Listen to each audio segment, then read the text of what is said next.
In this chapter, we'll look at psychological disorders and we'll start off first with defining what psychological disorders are and then move on to talk about different types of psychological disorders. What you'll find is the DSM, which is the book psychologists use in order to diagnose patients, they have created categories, larger categories where specific psychological disorders fall under. So we're going to look at first at the overall category. For example, anxiety disorders is a category of psychological disorders. And then you have specific types of anxiety disorders, such as generalized anxiety disorder, phobias, and such. So we have anxiety disorders, obsessive compulsive disorder, trauma and stress-related disorders, dissociative, somatic. These two are under mood disorders, but bipolar and depressive disorders. And then schizophrenia, psychotic disorders, and we'll end with personality disorders. So here, if you like, you can take a minute and pause the video, read these and say true or false. But I'm going to continue here. So a man shot the President of the United States in front of millions of television witnesses and was found not guilty by a court of law. That, in fact, is true. John Hinckley shot Reagan, I think it was 1980s, and he was found not guilty due to the insanity plea. And we'll talk about that a little bit more. Anxiety is abnormal. That is actually false. We all experience anxiety. It's a normal emotion felt in anticipation of an exciting event, or we might feel it when we're scared of an event. So anxiety is normal. However, when it begins to interfere with our daily life, it is now considered an abnormal condition. Feeling elated, that means energetic, happy, is not always a good thing. That actually is true.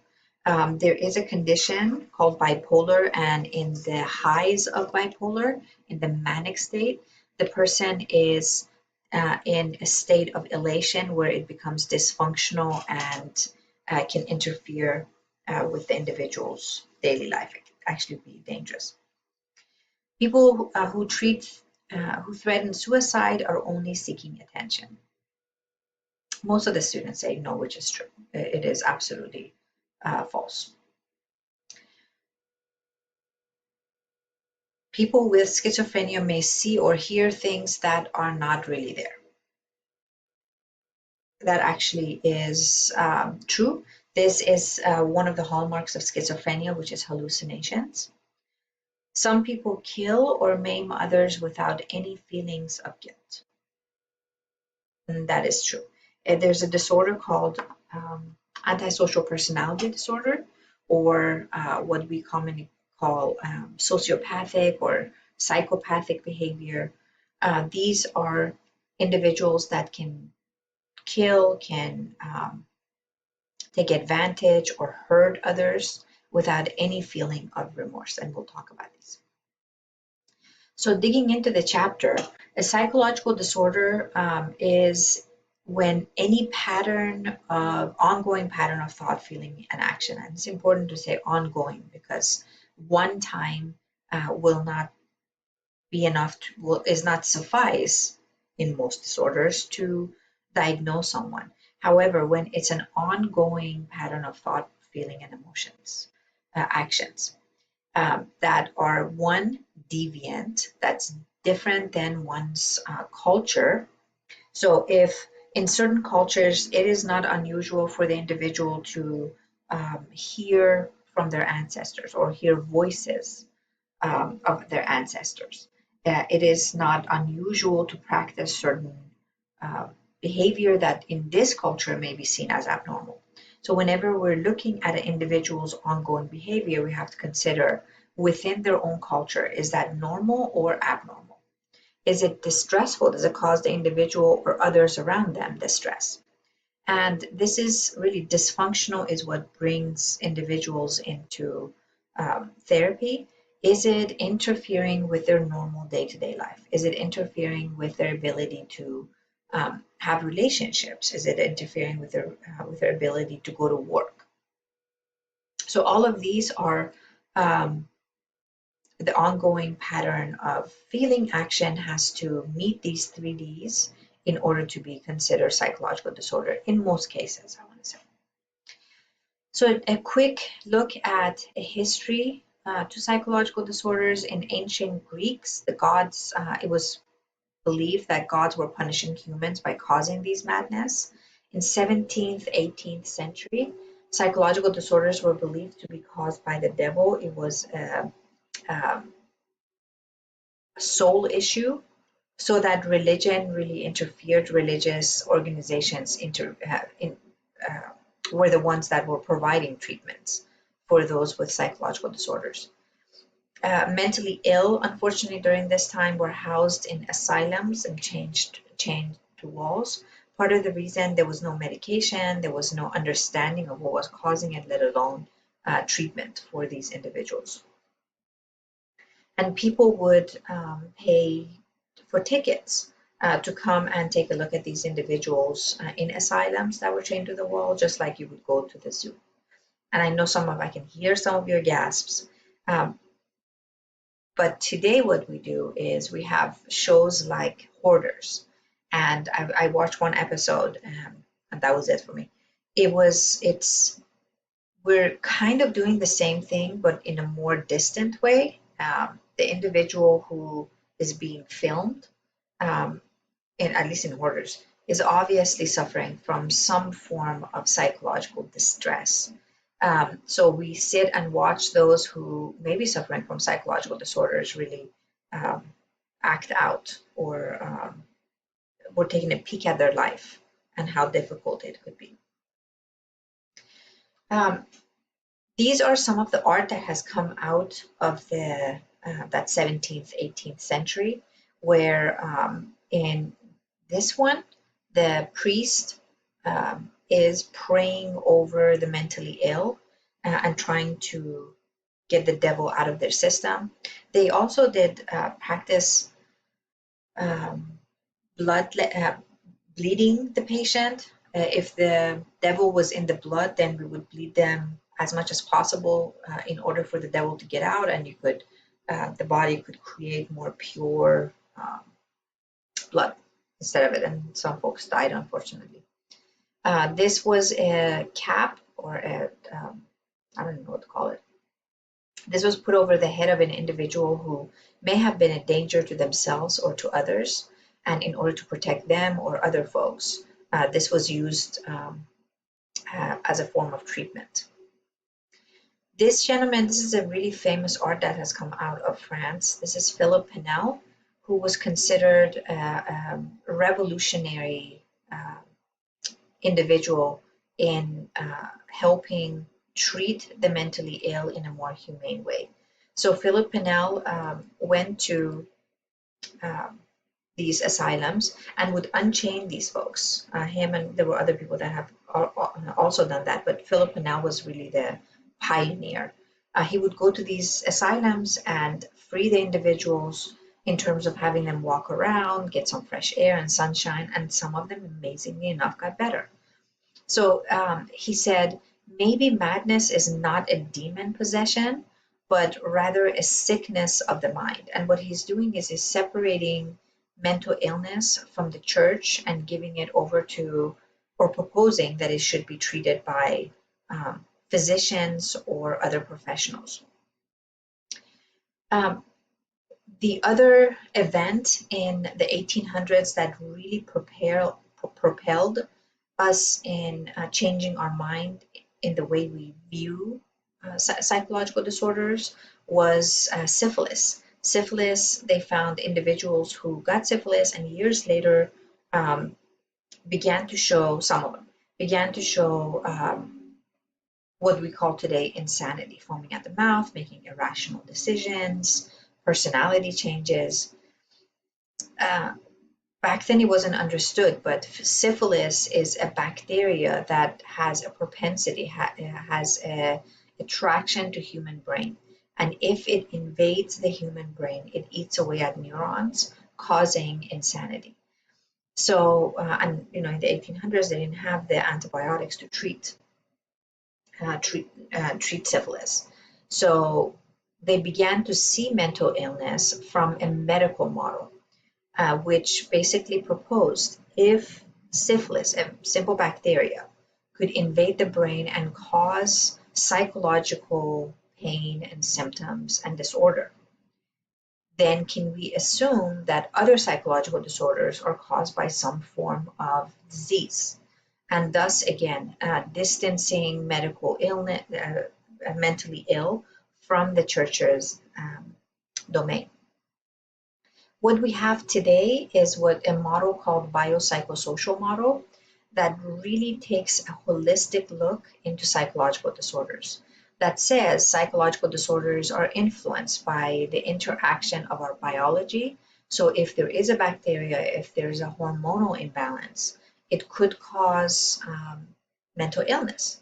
Our psychology, obviously, and our socio-cultural environment. This is an important one because forever and ever, psychological disorders were seen from one view, that if you behaved a certain way, then it has to be a psychological disorder. However, we know within different cultures, certain behaviors are acceptable.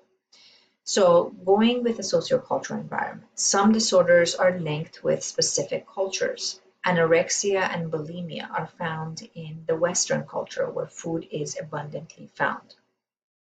Some other disorders, however, appear to be human disorders. And by that I mean it is found anywhere you go in the world. You will find certain percentage of depression and certain percentage of the schizophrenia.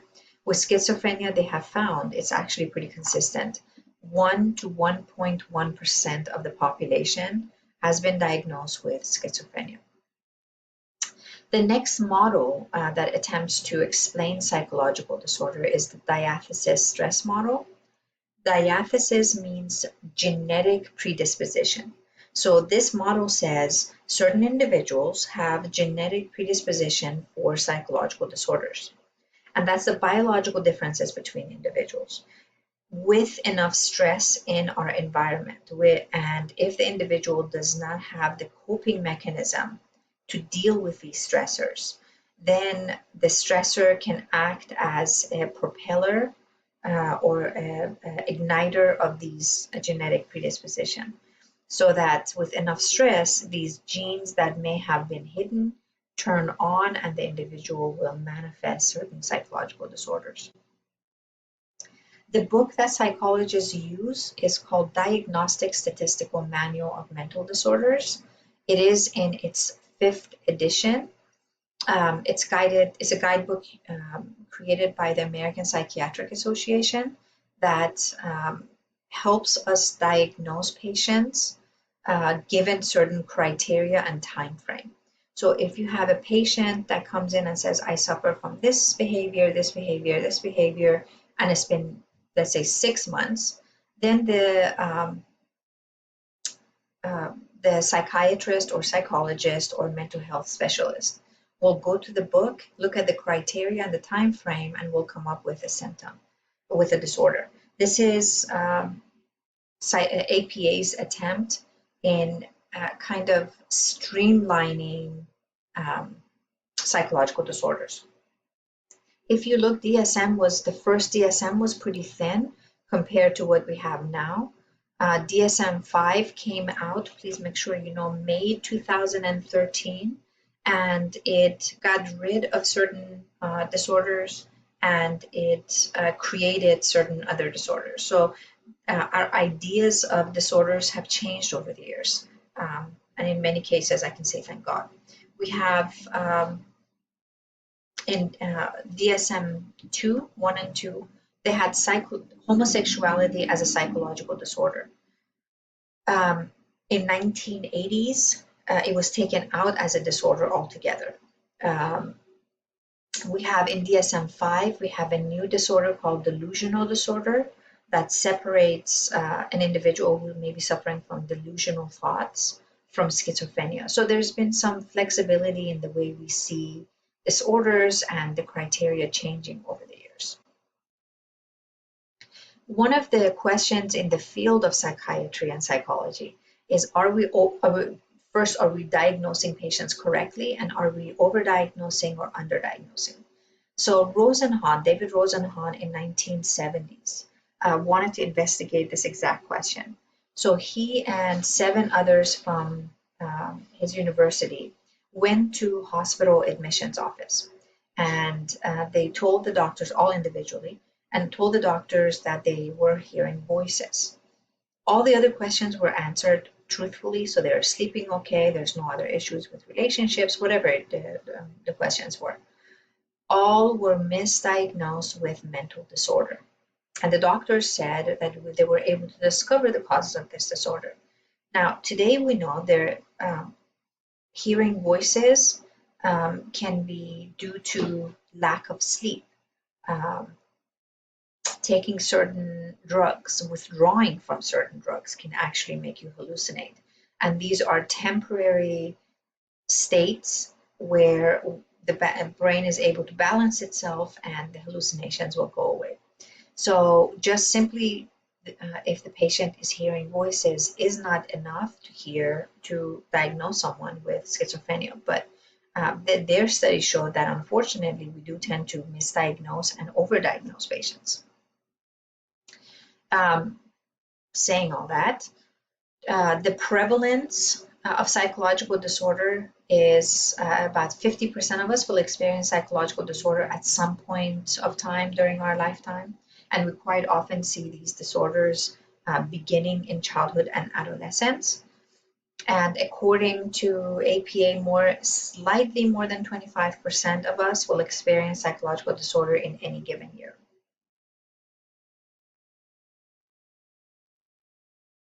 So it may be that psychological disorders are more prevalent than previously thought. Especially during stressful time, economic time, we do see economic hardship. We do see psychological disorder manifestation increase. So right now, we're probably closer to that 50, 60%.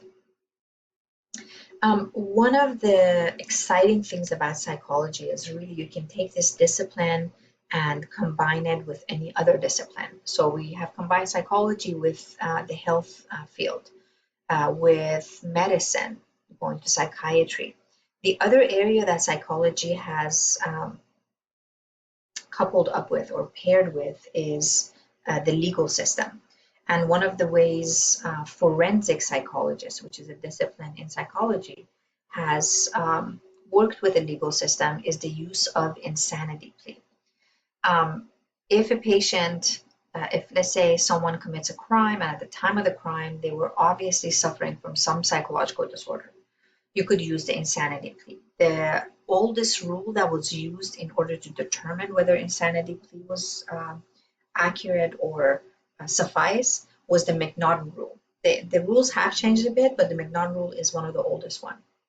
And this states that if the defendant at the time of the crime did not understand what he or she was doing or did not realize that it was wrong, then you could use the McNaughton rule and plead the insanity plea.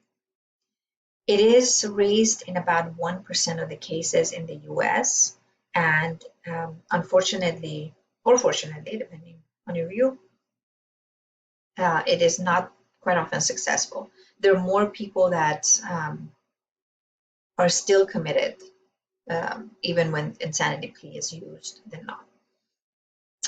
John Hinckley was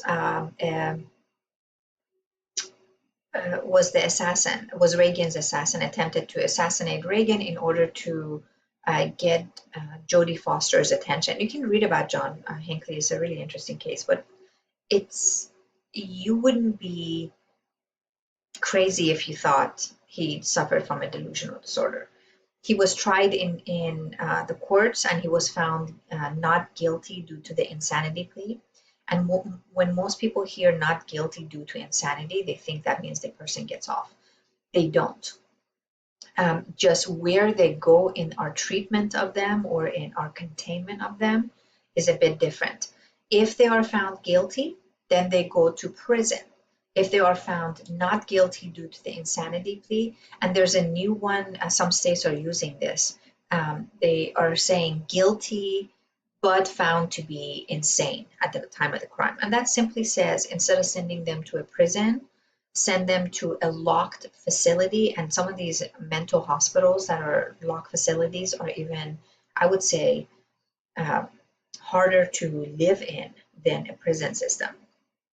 But he was sent to a mental hospital and spent majority of his life. I think he was let out in his 60s and died a few years after. But these individuals will not be released into the population.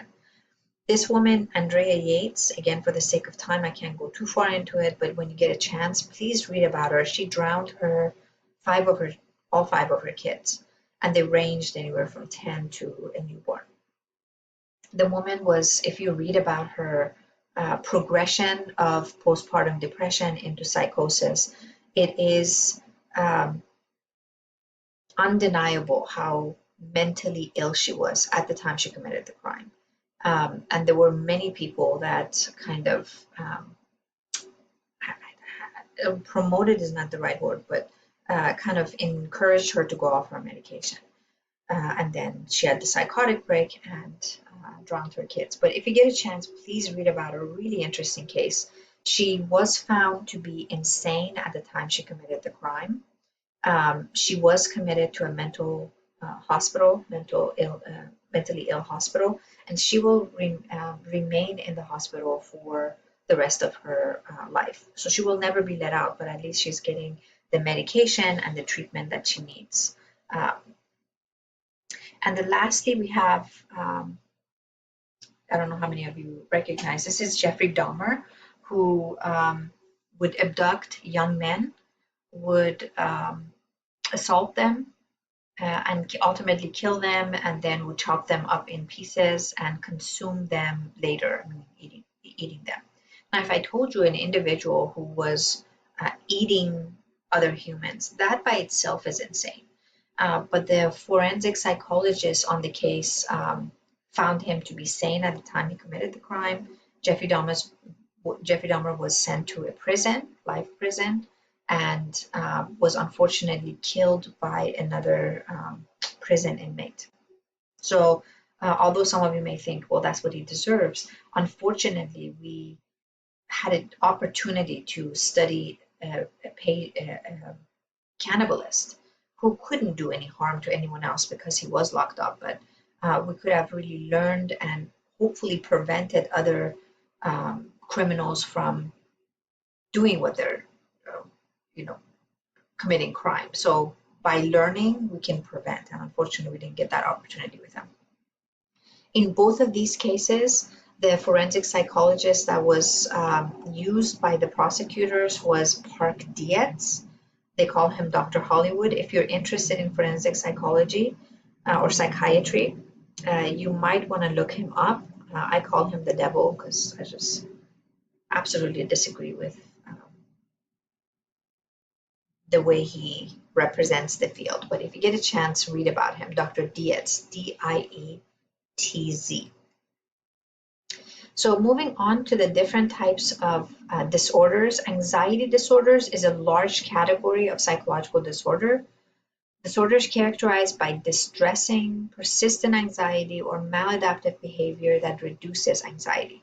So this category of disorder, the underlying symptom is anxiety. These individuals, now it may manifest itself in different specific ways, but as a whole, the individual main symptom is anxiety.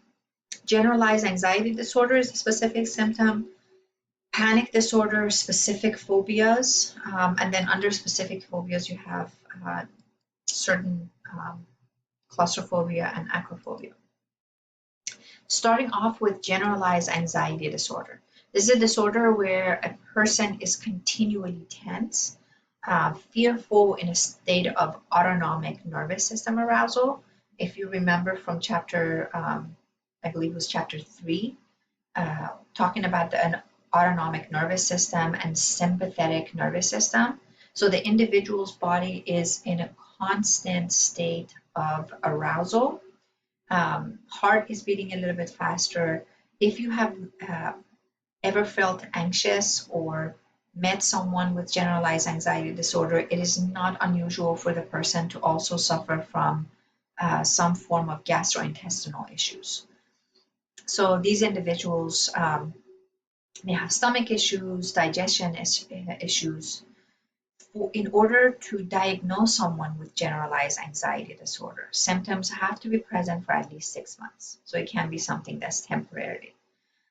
They suffer from this free-floating anxiety, which is they can't identify the cause of the tension, but they feel like something bad is going to happen.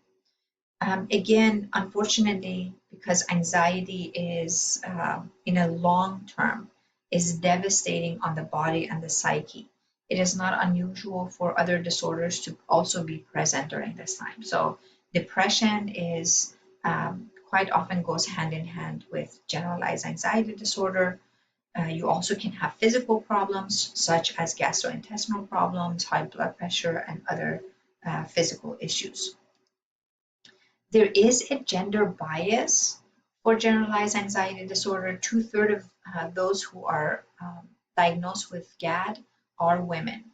And that may be because women are more likely to seek help and thus increasing the prevalence of diagnosis for women.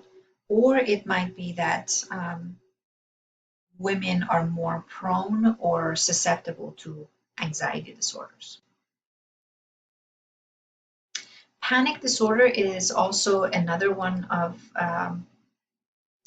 anxiety disorders. In panic disorder, the individual suffers from chronic persistent panic attacks. So abrupt attacks of acute and extreme anxiety that's not triggered by a specific object or situation. In panic disorders, at the height of a panic attack, it may be very similar to the height of anxiety attack, but the two are different. Anxiety attacks usually build up, so the person starts thinking about something and become more and more and more anxious. And at the height of anxiety attack, there is shortness of breath, heavy sweating, tremors, pounding of the heart. All that goes with panic attack. In panic attacks, the individual is calm and serene, just doing regular stuff, and very abruptly, in a matter of seconds or a minute, the individual is in a full-on panic attack where there's shortness of breath, heavy sweating. So the symptoms are very similar. However, it's anxiety attack usually is created by thought processes, whereas panic attack is usually physiological arousal. Individuals report feeling suffocated, choking sensation, nausea, again, going back into that gastrointestinal issues. And nausea is quite often a symptom, numbness or tingling, flushes, chills, fear of losing control. These are all some of the physical symptoms that go with panic attacks.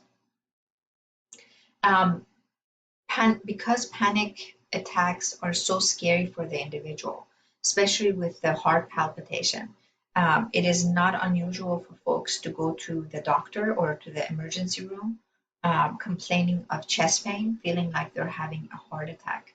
And quite often the physician will do an EKG and other tests and find out that there's nothing wrong with the heart. It is an issue with, they say you suffer from panic attack and they will release the patient.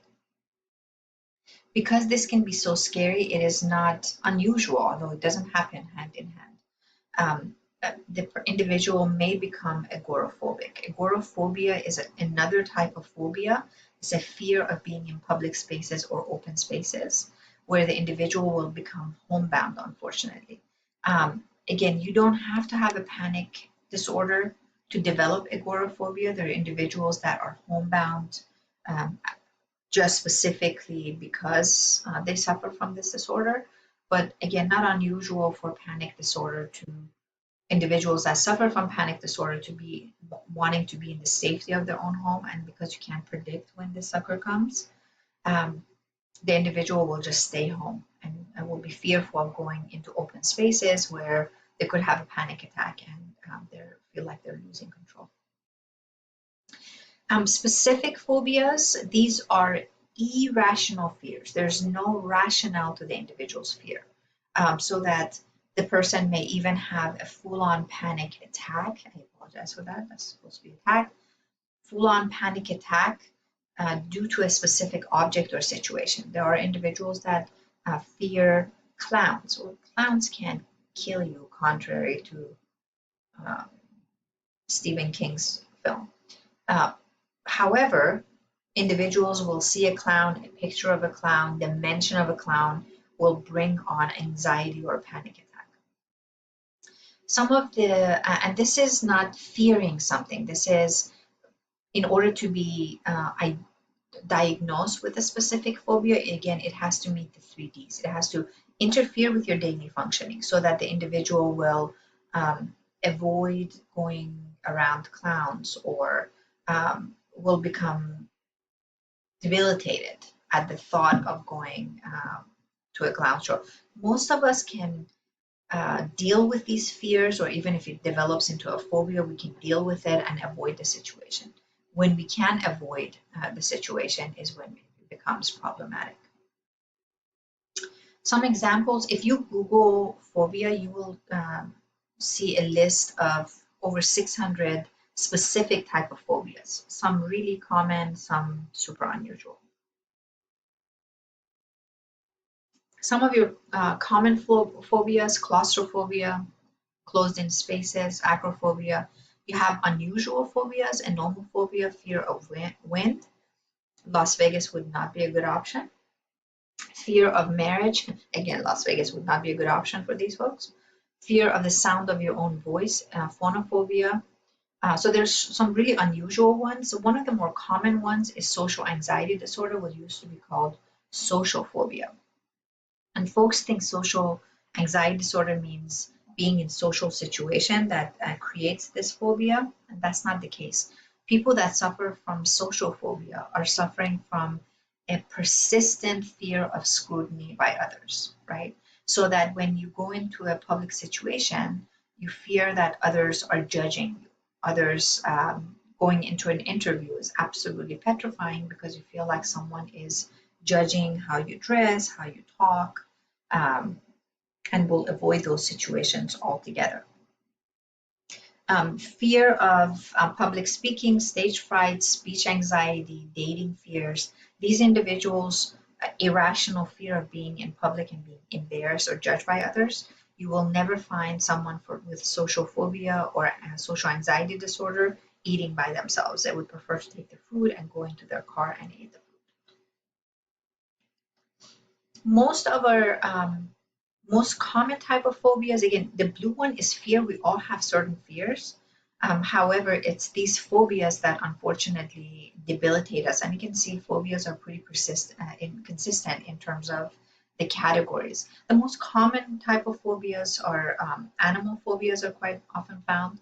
Those of you that grew up during Jaws time, fear of water, dark water, or sharks was found for these folks. I should say I'm the generation of Jaws.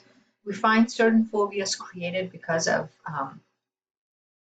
early exposure to these fearful situations, but they're pretty consistent throughout. Obsessive compulsive disorder is actually not categorized under an obsessive related category of disorders. So OCD is a twofold condition. On the one hand, the individual suffers from these obsessions, these intrusive, repetitive, unwanted thoughts that cause that anxiety. And the only way to get rid of these obsessive thoughts is by a compulsion, an action, a compulsive action that requires the individual to reduce anxiety. So let's say, for example, the most common type of OCD is germs. The individual touches something and the obsession begins. I have germs on my hand, I'm gonna die, I have germs on my hand. And the only way to get rid of that would be by washing your hands, which is the compulsion. And then the anxiety goes down until the individual touches another item. So these are unfortunately cyclic, and it can get worse over time. So these effective functioning, we all, not we all, but most of us have certain routines that we might have that if we break, it cause anxiety. But this is to the point where the individual is actually suffering if they don't follow up with that compulsion. And it can become debilitating. Hoarding is one of the other obsessive behavior. This overwhelming need to accumulate certain possessions, and the difficulty, the anxiety is over discarding them. So, this is not just collecting items and not wanting to throw it away, but this is where the fire department may come to your home and say, this is a fire hazard, you will have to vacate, or if you don't get rid of some of this stuff, and the individual is unable to. Now we're talking about hoarding disorder, or losing relationships because you're just hoarding so much items and things. Other related obsessive thoughts are body dysmorphic disorder, where the individual has a preoccupation with exaggerated or imagined physical defects. These are individuals, and I'm not diagnosing any of them with body dysmorphic disorder, but these are individuals that have gone overboard, one would say, with things that physical preoccupation that they see, they believe it's distortion or physical deformities they might have seen. Trauma and stress-related disorder, these two are the common ones, and it's really important to know the difference between them. So please make sure you pay attention to the time between the trauma and when the patient comes to see the psychologist or a health practitioner. So in acute stress, both of these, there has to be a traumatic event. Either the individual has seen it, or has experienced it, or has even heard about it, can cause these disorders. So in acute stress disorder occurs within a month of the event. So the individual is in a car accident and shows symptoms of this disorder, which is preoccupation with the event, intrusive memories, difficulty sleeping, hypervigilance, recurrent dreams. All the stuff that goes with PTSD is very similar to ASD. However, the difference is anytime between the time of the trauma and up to 4 weeks, the individual is diagnosed with ASD. If the symptoms continue, then you would diagnose with PTSD. So if the patient comes to you and it's been 5 weeks, 5 years, 5 months, it doesn't matter, from the time of trauma until they show you the symptoms, we would diagnose that with PTSD. Odds of getting PTSD after a trauma are higher for women than men. More women are assaulted, which is a huge cause of PTSD, domestic violence, assaults. All of these are causes of PTSD or ASD, and it occurs more in women. However, we are seeing soldiers coming back from war, their tours of war, with PTSD symptoms. So this men and women difference may be closing. Most of us have what we call survivor resilience. When we experience a trauma, over time we kind of will forget about it or show very low symptoms. That, folks, is purely genetics. Some individuals have a more sensitive emotion processing system called the limbic system, so that the trauma, your brain will not let go of that trauma. It still replays it, which causes the individual a lot of distress and anxiety. So it's not for weakness of psychological ability or a weakness of the person that shows PTSD. It's simply the way the brain was formed prenatally. That's at least what the research is showing. So it's really important if you have that more sensitive limbic system and you're exposed to trauma to get treatment as early as possible. It has nothing to do with one's character, but simply the way the brain was formed. Dissociative disorder, another large category, dissociative disorder is when there's a separation of conscious awareness from previous memories, thoughts, or feelings. What's really interesting about dissociative disorders, they fall on a spectrum, so that there is a group. I'm sorry, it falls on a spectrum in terms of severity. That's better. So, but all of them involve some form of disassociation, a break in separation of conscious awareness for memories, action, thoughts, and feelings. So when we talk about this spectrum, spectrum that it can fall under from very severe to mildly severe, dissociative amnesia is one of the milder dissociative disorder.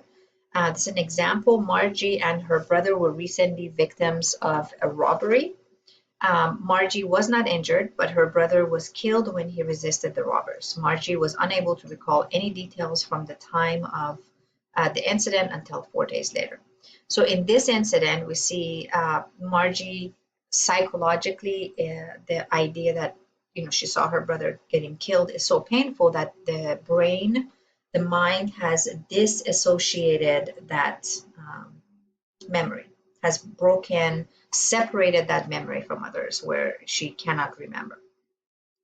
Now, what's important about dissociative amnesia, there's a sudden inability to recall important personal information, and memory loss is the only symptom. There's no brain damage, there's no biological problem that can explain the memory loss. Another one of your disorders is dissociative fugue. Yeah, this I think is one of the most interesting ones.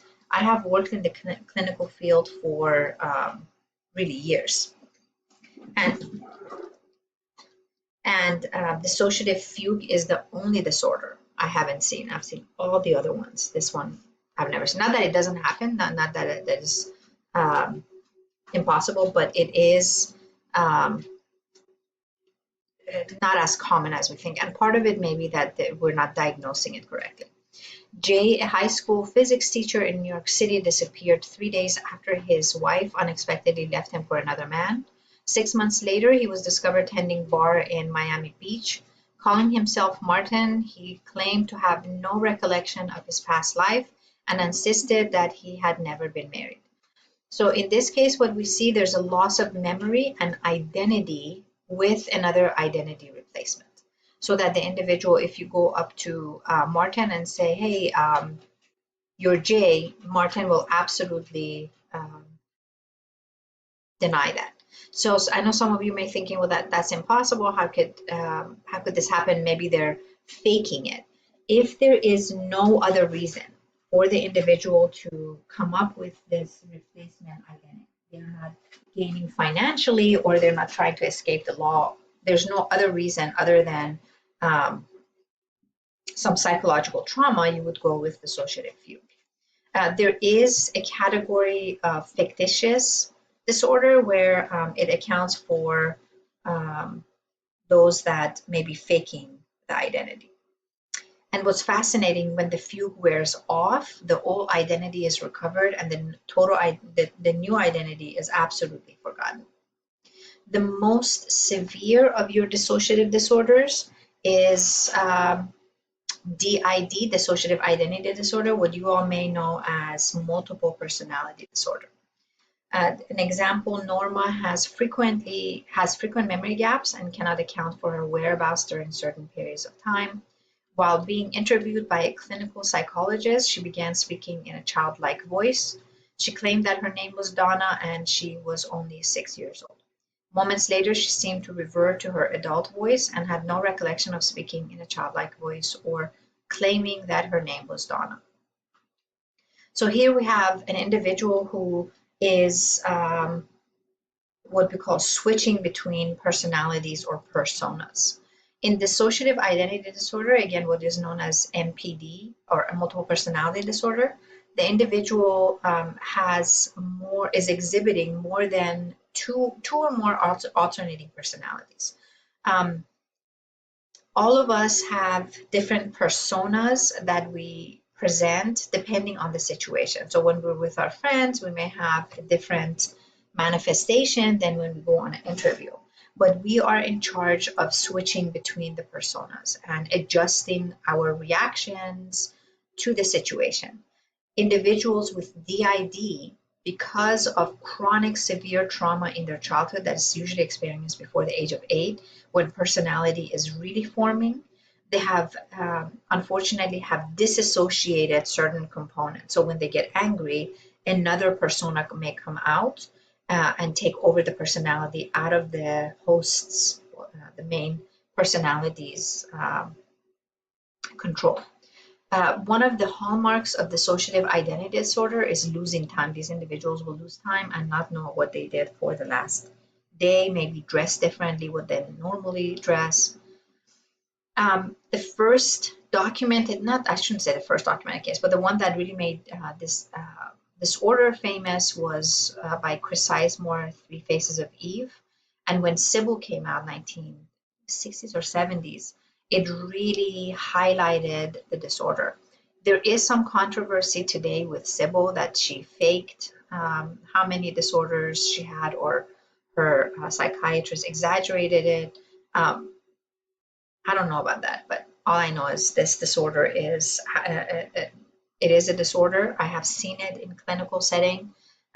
Fascinating psychic ability to deal with some real long-term trauma. Your somatoform disorder, the word soma means body. So we're talking about disorders, psychological disorders that manifest themselves through some form of physical complaint. So people complain of a physical problem with no evidence of physical abnormality. Those are at the heart of somatoform disorders. So they could be paralyzed, they could experience pain, or persist that they have a serious illness, but doctors will not find any of those. Illness anxiety disorder is one where there's an insistence of serious physical illness despite no medical evidence of that illness. Individuals may go from doctor to doctor saying, I know there's something wrong with me, you just can't find it. We used to call this hypochondriasis.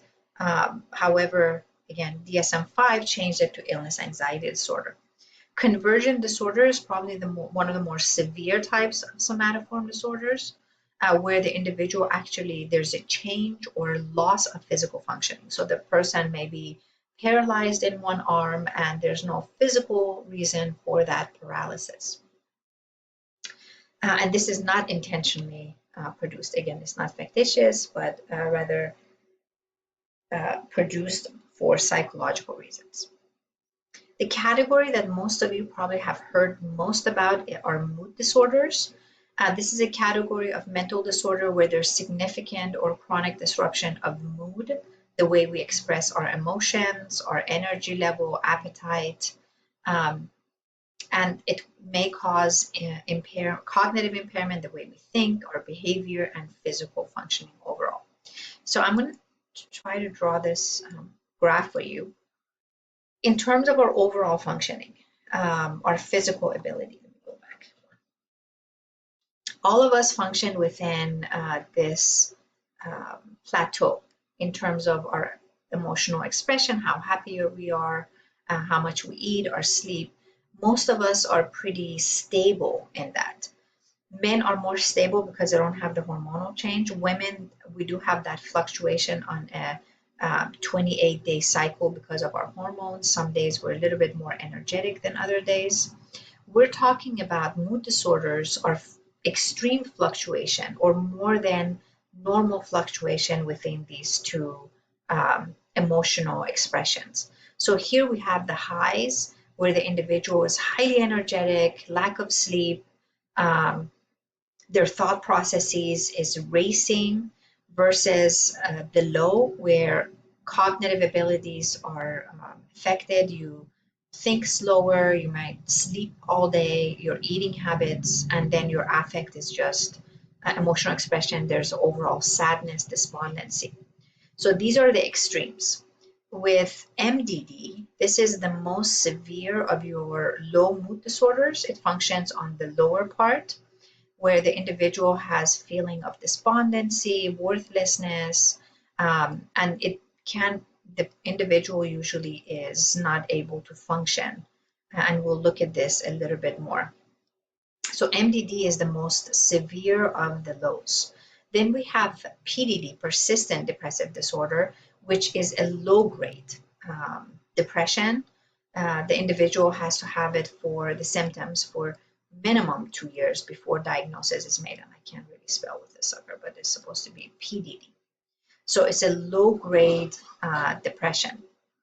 On the other side, you have the extreme, the fluctuation between highs and lows.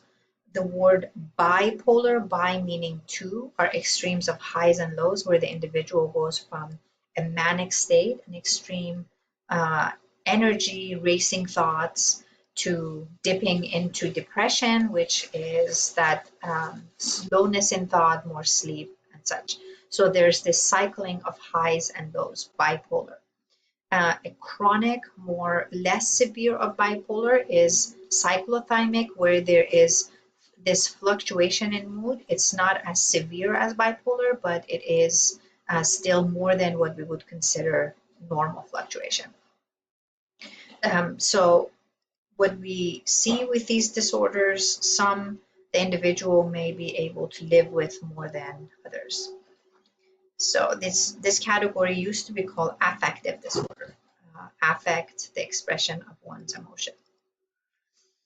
So starting off with MDD, major depressive disorder, it's a mood disorder characterized by extreme persistent feeling of despondency, worthlessness, and hopelessness, where there's with MDD, there's prolonged and very severe, where the person becomes debilitated in their ability to function on a daily basis. So poor appetite, serious weight change, whether it's increase or decrease, agitation, and psychomotor retardation.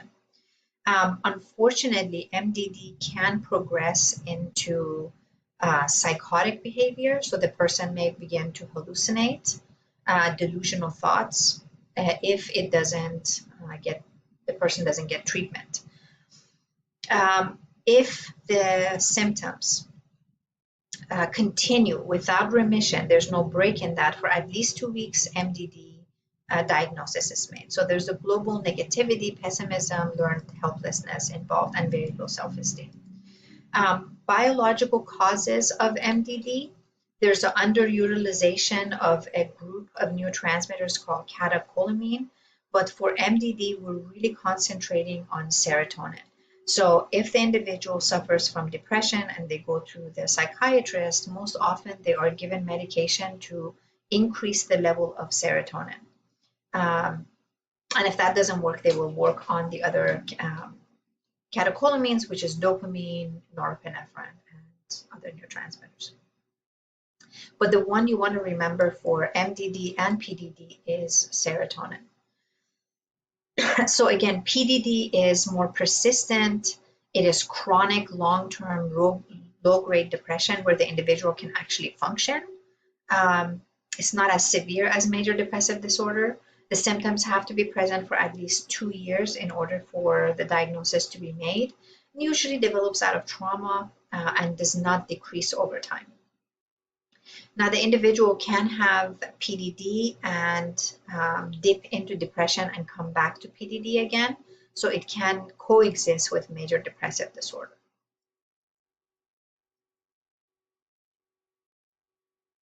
With bipolar disorder, bi meaning two, you're fluctuating, cycling between the highs and the lows. Catherine Zeta-Jones talked about her struggle with bipolar. That's why I put a picture up there. So in the highs, the individual has this feeling of elation, manic, where they are argumentative, poor judgment, show pressured speech or rapid flight of ideas. And then they dip into that depressive behavior, which is lethargic, can suffer from insomnia and agitation. Again, a low grade bipolar is cyclothymic, characterized by moderate but frequent mood swings that are not severe enough to be diagnosed with bipolar, but they are still more than what is expected within society. Symptoms must be present for at least 2 years before a diagnosis is made. We have looked at they have looked at the biological aspects of mood disorders. This is an individual in their depressive state. You can see a very low activity in the cerebral cortex. So what you want to see is the yellows and red. That means the brain is actively working. The next day they are entering the manic stage. So we see the red and the yellows picking up. 9 days later, they're back into their depressive stage, and you can see the brain is pretty quiet in its overall functioning. The depressed brain levels of in terms of areas of the brain that are active or decreased activity. For depressed brain, the left frontal lobe shows low activity, and we know the left frontal lobe has to do with positive emotions. The level of neurotransmitters is also fluctuating. Norepinephrine is one you want to associate with bipolar or cyclothymic, where there is a fluctuation of norepinephrine.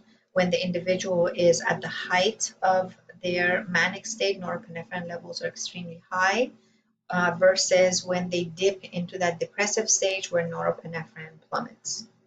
Serotonin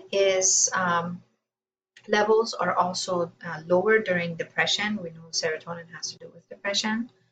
One of the reasons diagnosis for major depressive disorder is made quickly, with 2 weeks is not very long, is because of its relationship with suicide. Suicide is the third leading cause of depression. Risk factors are depression and that feeling of helplessness where the individual feels like nothing will get better, and suicide is seen as an option to end the pain. Quite often people that commit suicide are not committing suicide to kill themselves, but rather to end the pain, emotional pain that they're in, and they don't see a way out. Stressful life events can bring on suicide attempts, and unfortunately familiar experience with psychological disorders and suicide. So this is Robin Williams, who talked about his struggle with depression for years, and unfortunately right before his diagnosis, right before his suicide, he was diagnosed with Parkinson's disease, and that just a stressful event may have propelled him to commit suicide. There are gender differences. Please make sure you know this for the exam. 3 times as many females attempt suicide, whereas 5 times as many males succeed in their attempted suicide. So suicide attempts is higher for women, and suicide completion is higher for men. One of the most debilitating diseases, psychological diseases, is schizophrenia, which is at its core, it is considered a thought disorder where the individual's thought and language becomes, they're unable to carry a cohesive thought and thus communicate that thought. Motor activity, mood may be affected. Symptoms of schizophrenia fall under 2 major categories, what we call positive and negative symptoms. Your positive symptoms is when there's a presence of inappropriate behavior, so that the individual has this agitated behavior, hallucination, delusion. These are all some examples of positive symptoms. Now, if you remember from learning chapter, the word positive means extra, added on. So this is symptoms that you and I don't, or a non-schizophrenic would not have, but is added on for the schizophrenic. Whereas negative symptoms is the absence of appropriate behavior, so that the individual is lacking or has lost these appropriate behavior, which is emotions. So the individual will exhibit flat, emotionless voice, blank face, rigid, motionless bodies, and mutism. So again, schizophrenia is a thought disorder where the individual's ability to think cohesively is affected. Therefore, communication may fail. One of the symptoms of this thought disorder is delusions, which is false beliefs that's not shared by others.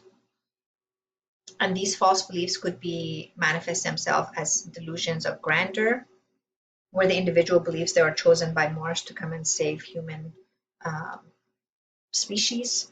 It could be persecution, someone is after me, that paranoid delusional thought, or reference where they feel like their brain and thoughts is being controlled by others.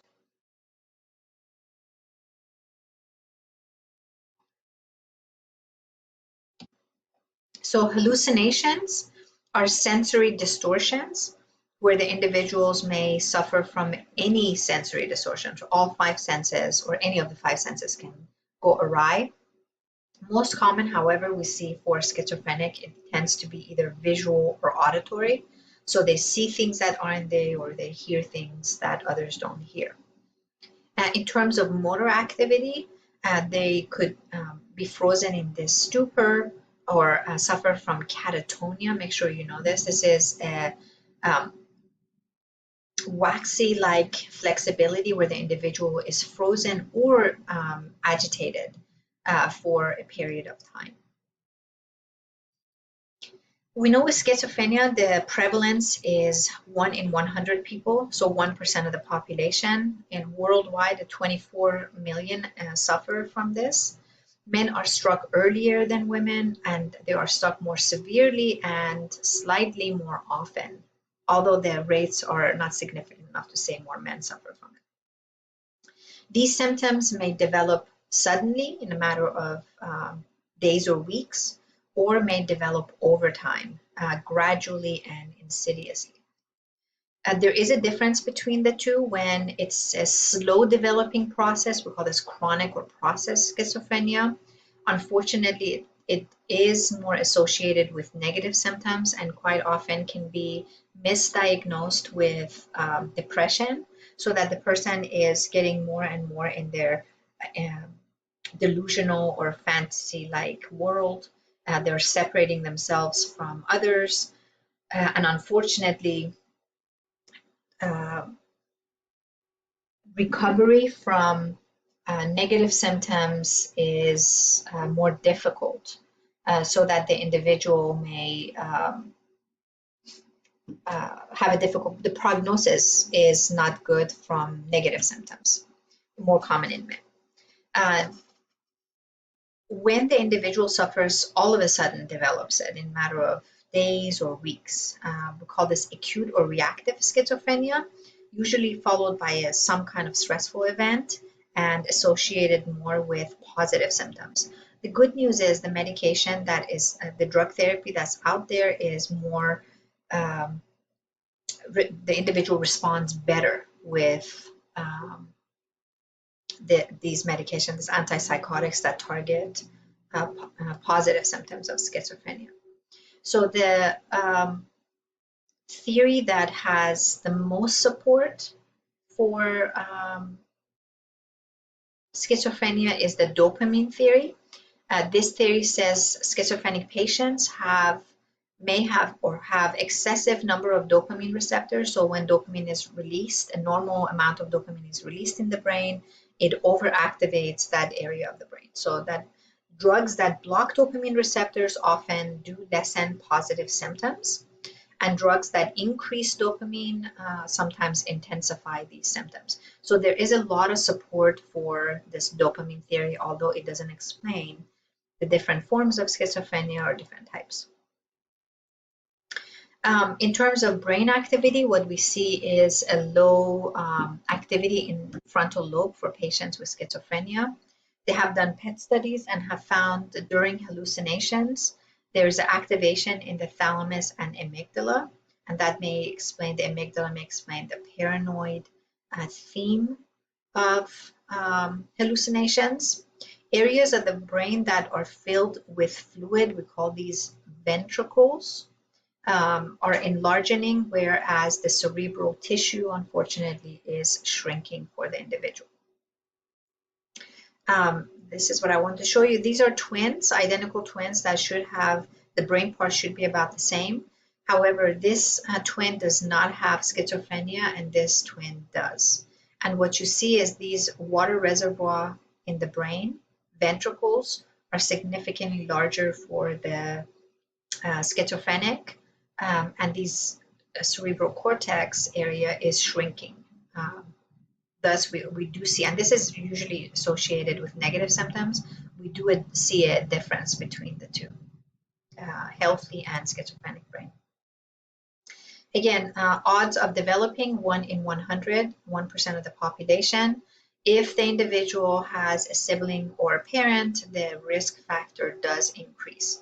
However, even if you have no one in your family with schizophrenia, there is a 1% risk factor of developing this condition. And as the individual increases their the relationship between the schizophrenic and a relative, the risk factors increase.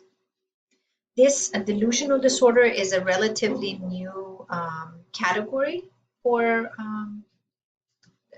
this disorder, delusional disorder, where the individual holds persistent delusional belief that usually tend to be paranoid in their themes. However, the individual shows no other obvious or odd symptom. The delusion is the only problematic behavior symptom.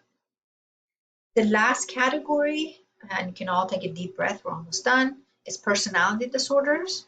Personality disorders are characterized by a pattern of behavior that is maladaptive or inflexible. Personality disorders cannot be diagnosed until the patient is 18, when we believe personality is fully formed.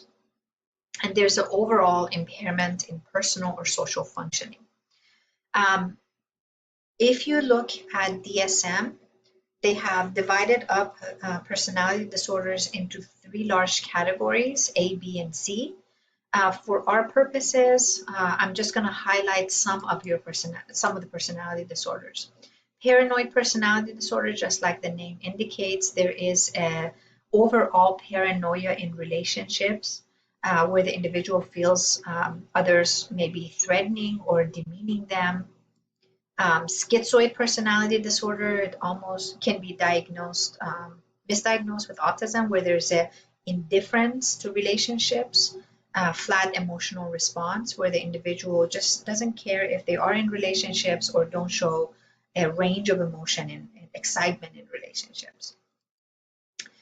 Quite often, schizoid are brought in by their loved ones, where the other person is in distress over the lack of emotional response from their partner. Schizotypal personality disorder, these individuals at best are odd. They have peculiar thoughts, perception, or behavior that may be distressing to them or others. Antisocial personality disorder is very similar to what we call sociopathic or psychopathic behavior. And the hallmark of antisocial personality disorder is this lack of guilt or remorse by the individual over harming others or hurting others, and they're undeterred by punishment. Borderline personality disorder, these individuals show instability in relationship or self-image and mood, and they have very common fears with avoidant personality disorder, and the fear is rejection and criticism. In avoidant personality disorder, these individuals avoid relationship because they fear being abandoned or rejected by their partner, so that they are very, very exclusive with relationships. And if there is any threat, if they even believe there is a slight chance that they will be rejected, they will reject the individual and leave. So basically the hallmark is avoiding relationships altogether. That's it for this chapter. Um, Let me know if you have any questions. These are some of the psychological disorders.